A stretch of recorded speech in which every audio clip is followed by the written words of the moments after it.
Greetings and welcome to the Criticism channel. My name is Manos and I will be your host for the next 5 minutes, approximately.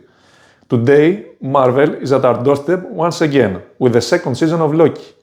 Did we enjoy her presence? Let's begin.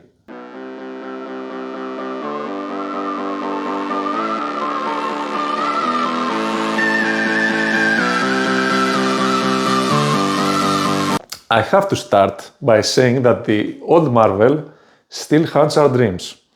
Unfortunately, the first phases simply don't compare to the ones of today. A lot have changed, but the key factors are the actors and of course the budget, which affects everything. They are making some efforts for improving. Is Loki one of them? We shall see soon enough. This month we also have the movie Marvels.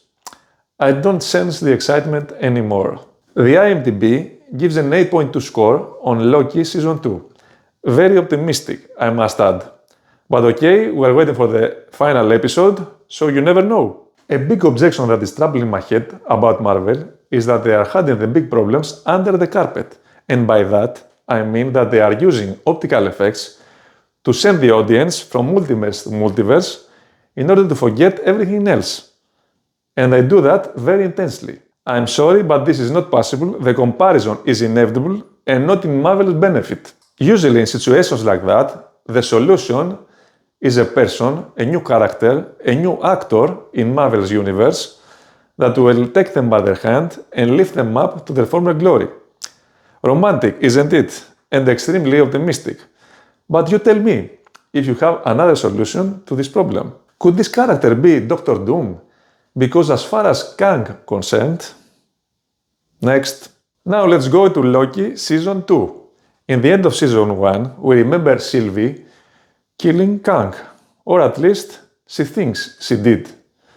And that created a multiverse, typical, which will eventually destroy the TVA and possible everything else. Loki teams up with Mobius, Owen Wilson, and some other agents of TVA in an attempt to save the whole thing. See you soon. Someone is coming. Countless different versions of a very dangerous person, and they're all set on war. We need to prepare. Take it easy. What division are you from? What are you talking about? Who are you? What's your name? Ironic for Loki to become the savior, but these are desperate times for Marvel.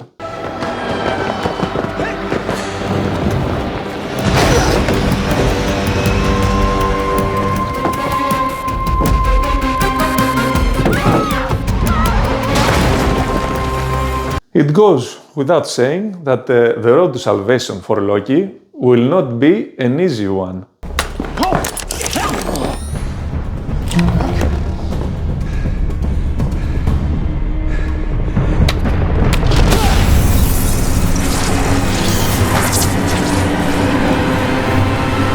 A little bit of trust would be helpful, but I know it is a difficult thing these days. Mobius!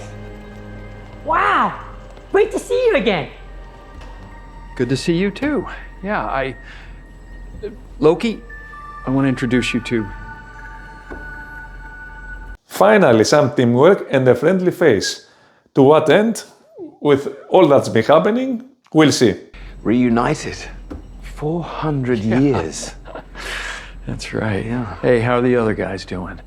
What other guys? What other guys? It's just OB. It's just OB. OB. The problem looks big. The solution? Far from reach for the time being.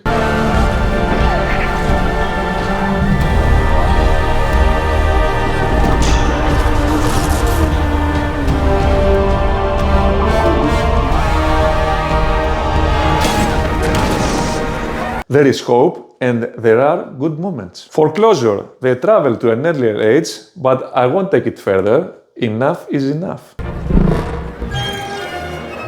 This can't be the same place. Yes.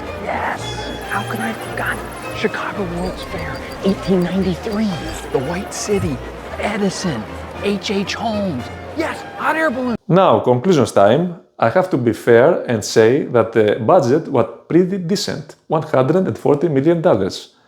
And the same goes for the optical effects. The plot continues from Season 1 about Kang, but the multiversal way that it's been presented it goes back to what I said earlier. Loki, Tom Hiddleston, and Owen Wilson are a good funny pair, and make no mistake, Marvel has adapted comedy as a base in her movies and in her series. Nevertheless, it's a 6-episode season that you must see in order to have a good relationship with Marvel's timeline, which I must add, it has become a little messy, and I have become more polite, if you get my drift. That's it for today. I hope you enjoyed this episode.